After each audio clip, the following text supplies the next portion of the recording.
C'est au Salon de Londres de 1948 que William Lyons, le patron de la firme Jaguar, présenta la XK 120. Initialement prévue pour la compétition, elle connut un tel succès qu'elle sera commercialisée pour le grand public.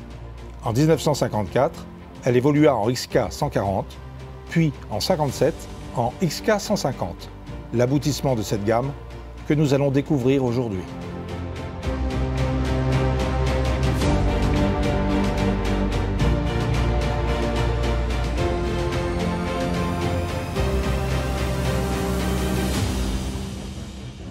Techniquement, ce qui différencie la XK 150 de ses aînés, c'est avant tout sa direction à crémaillère, déjà disponible sur la 140 d'ailleurs. Mais surtout, ces 4 freins à disque qui, croyez-moi, c'était pas du luxe, ralentissaient la bête. Il faut dire que sous le capot, il y avait une cavalerie qui était impressionnante. Bon, la Jaguar XK 150, c'est avant tout son moteur, le fameux moteur XK, conçu d'abord pour la compétition et qui va équiper à peu près toutes les gammes de Jaguar de 1948 jusqu'en 1992. Alors, ce moteur, c'est un 6 cylindres, double arbre à cames, culasse en aluminium. Il est d'abord sorti en 3,4 litres, puis à partir de 1958, il fut disponible en 3,8 litres. En option, même comme sur notre modèle, on pouvait recevoir une culasse S, une culasse sport, qui, associée à 3 carburateurs SU, permettait de développer une puissance de 265 chevaux, ce qui pour l'époque était énorme. Alors, la XK 150 est d'abord sortie en coupé, puis en cabriolet, puis en roadster, comme notre modèle ici. C'est une voiture, par rapport à ses aînés, qui avait des lignes beaucoup plus arrondies, comme vous le voyez, qui avait également une calandre plus large pour permettre le refroidissement du moteur, plus optimal. Et elle avait un pare-brise, comme vous le voyez, en un seul élément et bombé. C'était des caractéristiques qui étaient requises pour le marché outre-Atlantique. Il faut savoir que la XK 150 a été largement produite et exportée vers les États-Unis. Alors en revanche, notre voiture, elle, a bien été livrée en France en 1958. Elle a son volant à gauche. Elle a été restaurée il y a une vingtaine d'années par un spécialiste reconnu. Et regardez, elle n'a pas bougé. Elle est dans le même état, elle est toujours aussi belle, elle est toujours aussi parfaite. Alors, sa mécanique est totalement d'origine, c'est bien son moteur d'origine, c'est bien sa boîte de vitesse d'origine, comme l'atteste le certificat de Jaguar Héritage. Sa couleur également est d'origine, ce bleu, le pastel blue, qui se marie parfaitement bien avec son intérieur en cuir marine.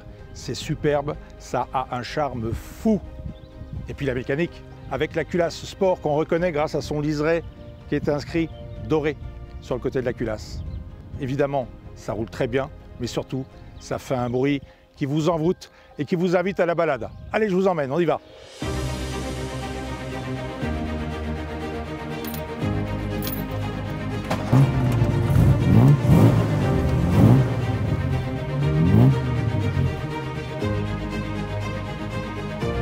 C'est à travers la Sologne ensoleillée, parmi ces bois et ces étangs, que j'ai la chance d'accompagner cette superbe monture en promenade.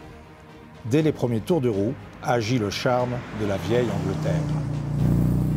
Alors, la première impression, c'est vraiment qu'on est dans une voiture qui date juste après la Seconde Guerre mondiale.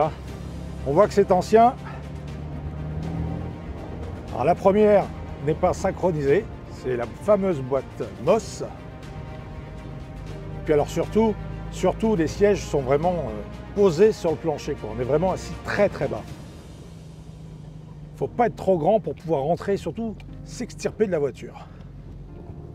Alors ce qui est vraiment sympa, c'est ce moteur. Ce fameux moteur XK, on sent bien que c'est un moteur qui était fait pour la compétition. Alors il est très très souple. On peut vraiment rouler en quatrième à 45-50 km/h, il reprend parfaitement. Et puis en même temps, c'est un moteur qui est rageur dans les tours et qui fait un bruit extraordinaire. Le freinage, bon, ça ralentit, ça freine, mais bon, par rapport aux voitures modernes, c'est pas tout à fait ça. En revanche, je peux vous dire qu'il y a une sacrée différence par rapport au freinage de la XK 120 avec ses 4 tambours. Là, ça a beaucoup plus de mordant quand même. Mais il faut quand même faire attention. Quand on pense que sur les routes de l'époque, on roulait avec ce type de voiture à plus de 200 km/h, mais on était complètement fou. Aujourd'hui, ce n'est pas du tout ce qu'on attend d'une auto comme celle-ci. On roule paisiblement, calmement.